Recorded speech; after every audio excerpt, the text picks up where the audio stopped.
Gosh, we're only recording now. You don't want to record it. Put that away. He's smart. I am smart. You're an Aero AR15 workshop. He's part, dude, he's just doing a lot of my videos. He's always like, welcome to illegal AR building. And I'm like, there's nothing illegal about it. Or, welcome back to AR-15s in the garage. It's funny anyways. Are you recording? Yep. Alright, cool. Alright guys, Kevin with 22. What is it? Kevin with 22 Gunworks. Today we're going to build a 10.5 inch out of the Aero Precision M4E1. One of the most popular lowers on the market today. Anyways, we're going to show you how to build it. We're going to show you how to build it correctly and make sure that it's going to last forever for you. So, start with the upper. Has all of our uppers here. Start with stripped, meaning completely without dust cover, without forward assist. Pretty easy to put together. Forward assist on the M4E1 Aero is threaded, so little advantage of that upper as opposed to the competition. So, start with the dust cover. We've already snapped our circlip into place. That's as simple as lining it up, placing it against a hard surface or table, and pressing down. I like to cover it with a rag just so it can't go flying, but then this one's already done.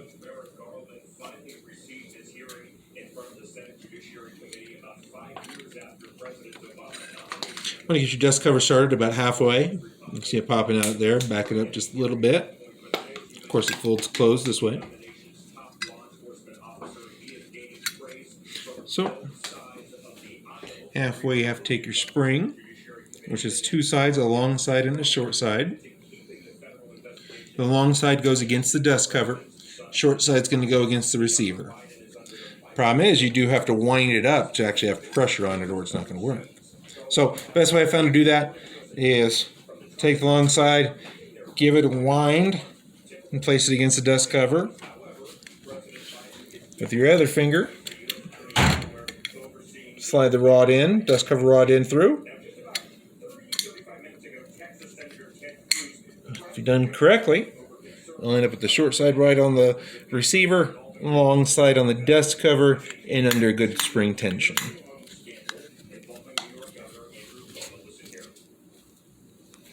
Goodness, that's got a lot of tension.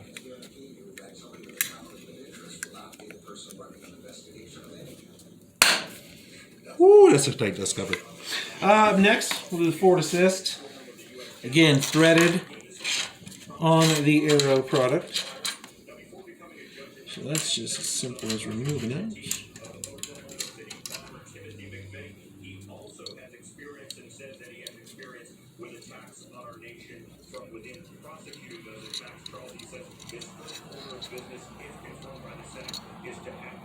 Now, of course, on any other upper besides the Aero M4E1, I'm not familiar with another threaded forward assist upper. Every other upper on the market is going to take a pin here. Of course, you have to punch a pin in, which again is not much of a problem. So.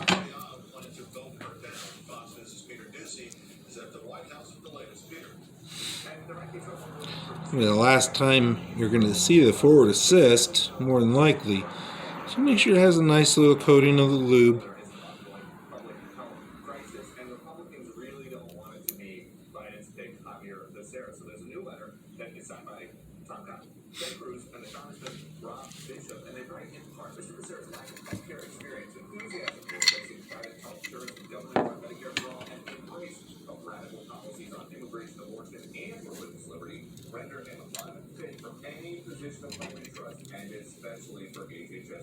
Hold the forward assist in about halfway. You'll be able to feel it's just right because the pin will drop in place.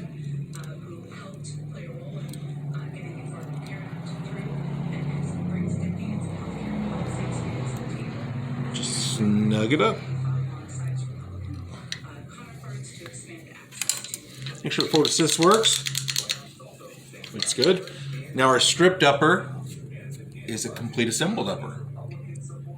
From there, guys, we'll go over to our action rod. I always recommend using one of these. You can use a vise block if you need to, but of course much easier on the barrel assembly if you have one of these. Using a Roscoe barrel, Roscoe 10.5 inch barrel. Of course, it is dimpled for the gas block. Roscoe is nice enough to do that right at the factory. All the others we do here. Very important. Dimple your gas block that way it can never rotate. Basically, the gas block set screw is going to lock in place directly into that dimple, along with some Loctite, and provide lifetime of never moving. Always lube the threads up. Again, we use the same lube, which is synthetic motor oil and synthetic grease whipped together to create the best gun lube there is.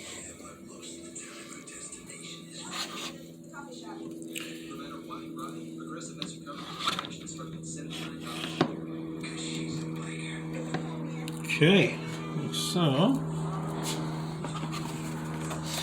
slide it into place, make sure it's level here. Some people lap the barrel, sometimes we lap them here. Depends on the purpose, the end goal, and if the owner wants that done. Honestly, quality is so good with most Aero products, especially the M4E1s, that you never have a problem with needing to lap the receiver there. So the handguard we're using is Aero's Gen 2 quad rail, which is a fairly rare handguard, but it does take Aero's proprietary barrel nut right there, and of course they give you some shims with it too. So first thing you want to do is we got to find out if we're going to need shims. Hopefully not. They're there if we do, and no harm, no foul if you use them. So best way to do that: take your barrel nut, hand tight. Then you need to grab your hand guard.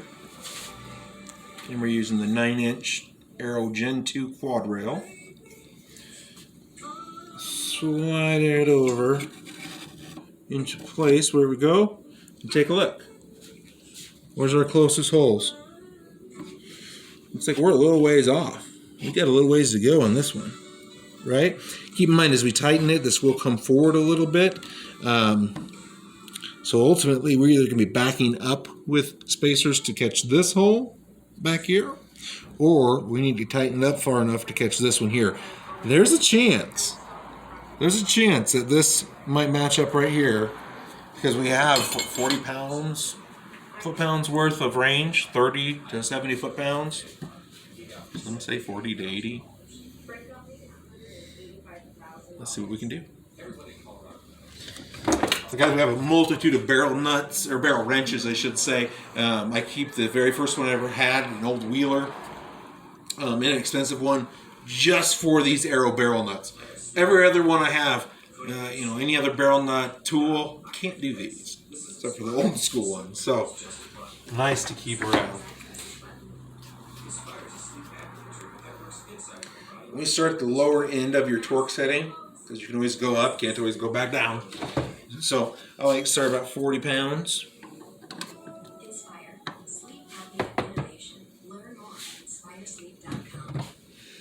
Keep this wrench around just for this very reason.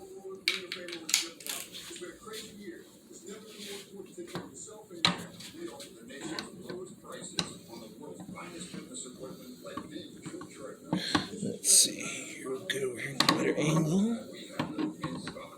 Okay, there we go. Good, we crank at 40 pounds.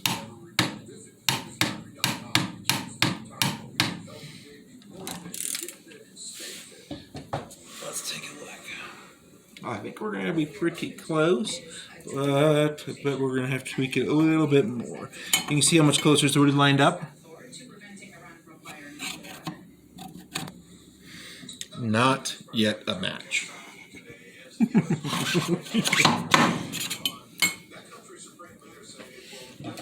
Okay, crank it up a little bit more. We'll add 15 pounds to it. So now I'm at 55 foot-pounds. Keep in mind, we can go up to 80 if absolutely necessary.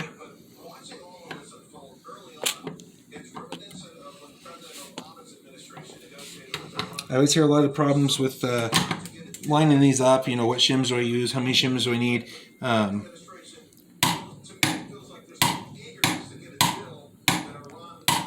really, it's about how far can you move this? How far is that going to move under the turn? Keep in mind, under 7-8 foot-pounds, you're not going to get a half a turn out. So if you need a half a turn, better throw a shim in there and start back a little bit.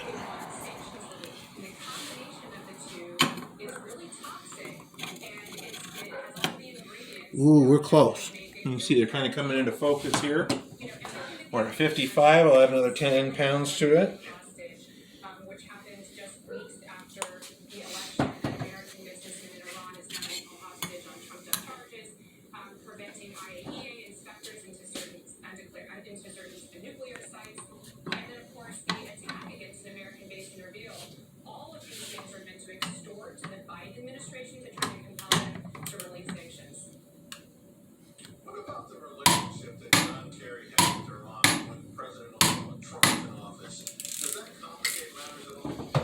I think we're going to be really, really good here.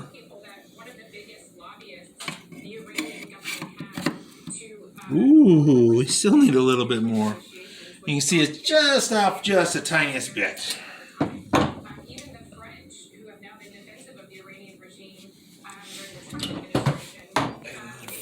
pounds. Up to 65 pounds now. Again, that window is there to use it, so.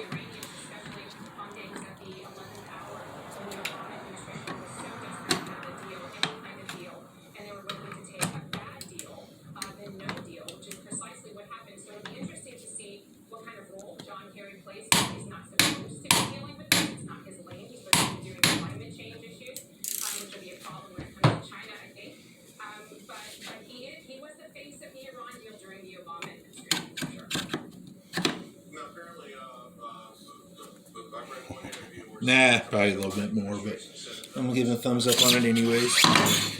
So,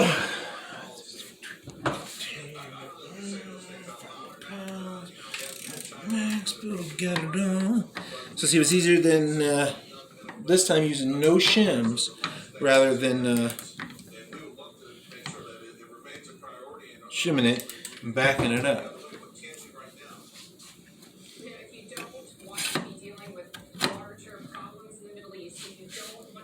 Cool.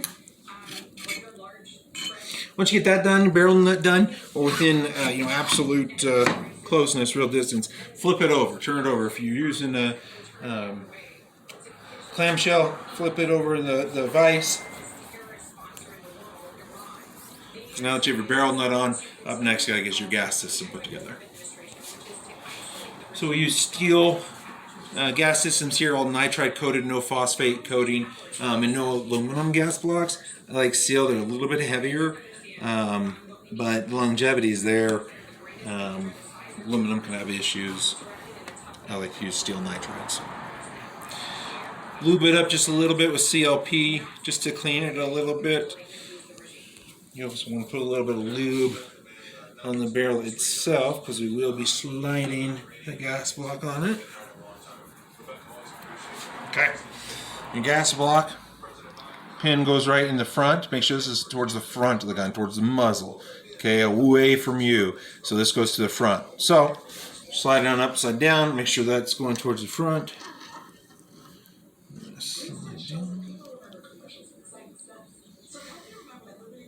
And line up your dimple. Dimple either that we've put together or that Roscoe put together. Go ahead and line up that dimple.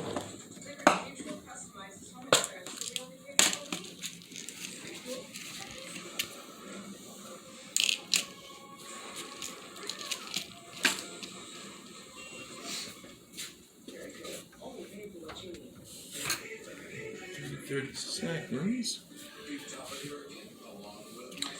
See, the set screws we use on a gas block, they have little teeth on little biting edges. They actually are going to bite down into the barrel, bite down into the dimple, and you can just create another, spot that can't move.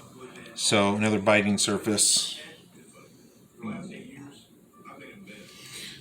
Little blue Loctite.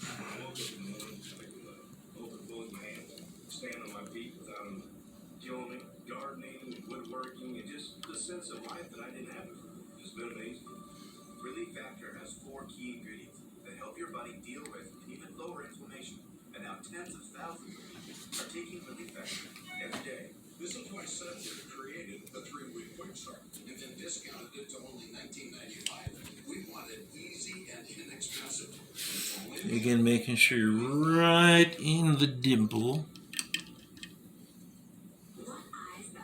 You'll be able to tell. I like to loosen this one up and let this one really find center, really find home in there.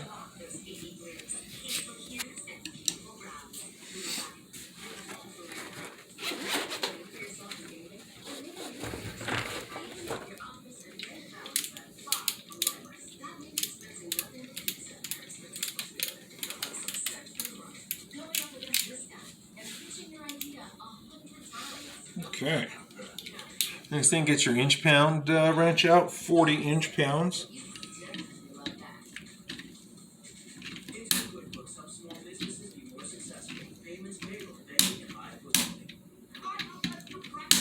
I want to exceed that on the barrel. Accuracy problems, if not. So yeah, I like to stick at 40, 45 inch pounds, absolute tops.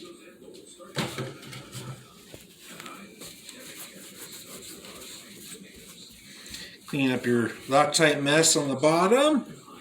Flip it back over.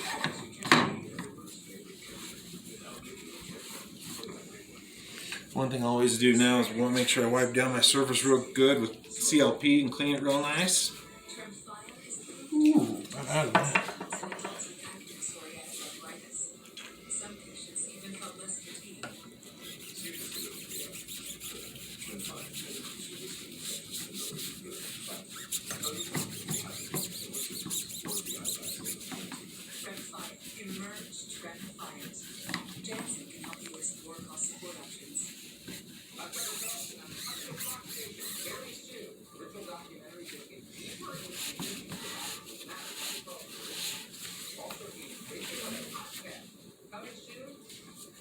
Yeah, wasn't even close. Alright,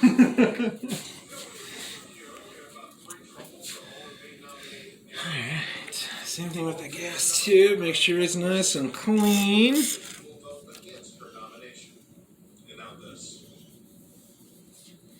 will ensure every dollar is spent well. These changes will bring much needed long overdue to help to small businesses who really need help staying open, maintaining jobs, making ends meet. Alright, make sure the gas tube's nice and clean. Alright guys, so obviously your port's right here on the bottom, facing up right now. It has happened so many times, so many installs are done, it won't cycle, I don't know why, and the gas tube's installed upside down. Absolutely has to be installed correctly, which is the port facing down. Okay? So, and I see a lot of special tools, I see a lot of issues, I see a lot of people having a hard time with the front pin here. I'll show you an easy way to do it. So make sure your port's facing down. Aero bar nut, barrel nut goes right through the hole and it should line up. Yes, it will if we're good.